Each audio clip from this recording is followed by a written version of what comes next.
So this is the key for Power Standard 5 review for the Master Exams for Math 3. So let's get into this. Alright, so what we have is a bunch of different quadratic equations. We want to solve them. Okay, so there's a bunch of different ways you can solve it. Most of it's going to be factoring. Alright, if you can't factor, you can always use the quadratic formula, which is right up here. There's the quadratic formula. And we're going to show you how to use that if we run into those kinds of problems, and I'm sure we will. All right, first thing we got to do for all these types of problems is set them all equal to 0. Because if they don't equal 0, then you're not going to be able to solve them. Because most of them can be solved by factoring. So to do that, we're going to have 3x squared minus 10x, and we're going to subtract 8 to both sides. So it equals 0. All right, so what we're going to do is we're going to try doing this using the factoring methods. All right, so the first thing we do is we're going to multiply the first term on the last term, which gives you negative 24. We don't know, are there any two terms that we can multiply together that will multiply to be negative 24, but add up to be negative 10? All right, then we can use negative 12 and positive 2. So negative 12 times 2 is negative 24, and negative 12 plus 2 is negative 10. Now there's a couple ways we can do this. We can do advanced factoring, factor by grouping, or we can do the bottoms-up method. I think for the sake of argument right here, bottoms-up method is going to be a little bit quicker. Okay, and the way you do this is you take both those terms and you divide them by the a value, which is this 3. You reduce the fractions, so negative 12 over 3 is negative 4 over 1. And then 2 over 3 cannot be reduced. Then you put an x on the denominators and move those to the top. So it becomes x minus 4 and 3x plus 2. So now we have our factors, but we need to solve them. So we're going to take each one of these factors and set them equal to 0, and then solve for x. So in the first one, we're going to add 4, which gives you x equals 4. The other one we're going to subtract by 2 and then divide by 3, which gives you negative 2 over 3. Okay, and there you go. Let's move on to B. Now in B, one of the things you could do for all these problems, and I didn't really necessarily say it for part A, but you could have tried it, it just wouldn't have worked, is one of the first things you do when you look at these problems is kind of go through like a checklist of what you can do. All right, for example, the first thing you should probably go through is, can you take out the greatest common factor? And the first one we couldn't, there was no greatest common factor. There was no term that you could take out of the numbers, and only 2 out of the 3 terms had an x. But in this case, you can take something out. We can take out a 2 and an x. And by doing that, it makes our factoring or the numbers and the terms in our quadratic equation a little bit smaller, and thus easier to factor. If we take a 2x out of all the terms, we'll be left with x squared minus 2x minus 15. All right, and that's going to be a lot easier to factor than the whole thing, all right, when it was bigger. So we're going to leave the 2x in here, and then we're going to factor out the terms that we can get out of the part that's in the big parentheses. All right, so what two terms can be multiplied to negative 15 and add up to be negative 2? Well, those would be negative 5 and positive 3. Okay, negative 5 times 3 is negative 15. Negative 5 plus 3 is negative 2. Now we do have 3 separate terms here, so we're going to set them all equal to 0.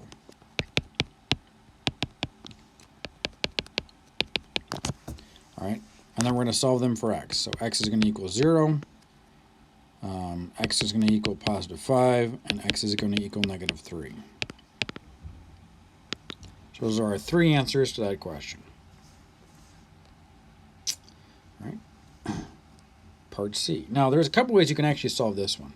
You could subtract the 64 and then factor that, or you could solve this using square roots. To solve using square roots, all we have to do is square root both sides because the x squared is already by itself. So we're going to square root both sides of our equation.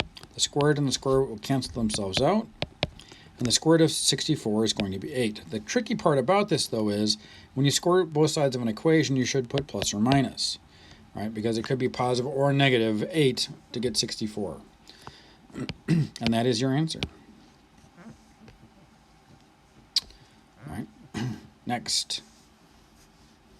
All right. This is looks like a basic factoring kind of problem. We want to know two numbers that can multiply to be negative 27, but add up to be negative 6. So step 1 is going to be x and x. Drop the first sign as negative. What times a negative gives you a negative? It's a positive. And then the factors of 27 would be 1 times 27, 3 times 9. Okay, so because because the signs in the parentheses are different, you're going to subtract, and the only ones that give you 6 is going to be 3 and 9. And then you put the bigger number first. Okay, so now we've factored it. Now we're going to set each factor equal to 0. And then solve for x.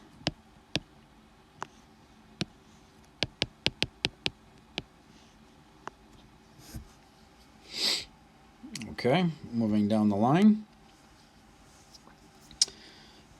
So this is kind of like the first problem we had. We're going to multiply the first two terms. The first term and the last term gives you -2. I'm going to figure out, is there any way that you can multiply two numbers to get -2 and add up to be -3? No. Okay, so even if you did 2 and 1, because one of them's got to be positive, one's got to be negative, it's not going to give you -3. So, because this is not factorable, you're going to use the quadratic formula. Okay? Now, when you're doing that, it's important to remember which pieces are which and then how they all come together. This is the A term, the B, and the C. But when you're doing B and C in this case, you got to remember those negatives or those signs in front of those numbers belong to those numbers. So, if we do the quadratic formula, a quick reference back up to the top, there it is. So it's -b. Since b is already negative, we'll make it positive, plus or minus the square root of b squared. I'm going to put that in parentheses because when I square that negative number, it's got to be in parentheses. Minus 4 times a, which is 2, times c, which is -1. All divided by 2 times a, which is 2. So inside the square root sign, I'm going to get -3 squared is 9, minus 4 times 2 times -1, which gives me 17. I'm going to still have the 3 on the front, and then 2 times 2 is 4 on the bottom. That's as far as we need to go, so we are done. All right. Next. So kind of like the first question we did for solving quadratics, we had a part of the equation on both sides of the equal sign. We had to bring one part of it to the other side. Well, in this case, we do the same thing, but in this case, I would recommend adding 4x squared to the other side. And the reason being is you want that a term of your quadratic to be positive because it's easier to factor. So we're going to have 4x squared plus x minus 3 equals 0. All right, now we can go ahead and try to see if we can factor this. We're going to multiply 4 times -3 gets -12. And are there two factors that multiply to be -12 but add up to be +1? And the answer is yes. +4 and -3. So I'm going to suggest doing the bottoms up method again. I'm going to take both these terms and divide it by our a term, which is 4. All right, reduce the fractions. 4 over 4 is 1 over 1. And then -3 over 4 cannot be reduced. We have x on both of our denominators. And they come up to the top to become the first term in our factor. So we have x plus 1, and we have 4x minus 3. We have now factored. We can set them both equal to 0, and then solve. So x will equal -1, and x will equal +3, because we're going to add 3 and divide by 4. So if we add 3 and divide by 4, we'll get 3/4. Moving along. Now g is going to be the easiest factoring ever to do because it's already factored. Because it's already factored, all you have to do is take the two terms, set them equal to 0, and solve for x. So the first one, we're going to subtract 1 and divide by 3. The second one, we're going to add 4. Refreshing. All right, last one. All right, I can tell you right now, there's no number that's going to be multiplying to 1 and adding up to -4. That's just not going to happen. So this is, again, a quadratic formula problem. All right, there's the A, the B, and the C. Again, the signs go with the numbers, And the a number, since it doesn't exist, it doesn't show you anything, but there is a 1 in front of that x squared. So, if the formula is negative b and the b is already negative, it's going to be positive 4 plus or minus the square root of b squared. Again, making sure that negative 4 is put in parentheses before you square it. Minus 4 times a, which is 1, times c, which is positive 1. Divided by 2 times a, which is going to be 1. So if we go inside the square root sign there, negative 4 squared is going to be positive 16. Minus 4 times 1 times 1 is minus 4. Gives you 12. We're going to have a plus or minus with a 4 out in front and a 2 times 1 on the bottom. That's as far as we need you to go. That's it. Okay. All right, here we go. Number 2 down here. There's a lot of, I know that's only the second question, but it's because there's a lot of a's and b's and c's in there. Okay, so a function was dilated by x to create a new function h of x. If h of x is equal to x times x minus 3 times x plus 1, identify the zeros of the new function. All right, now there's a lot of problems with this question for some reason, but I'm going to clarify this. It does not say to write it in standard form, so there's no need to multiply it. In fact, this is actually very simple because it's a lot like part G right above it. And you just take each of the zeros, or the factors, and set them equal to 0 and solve for x.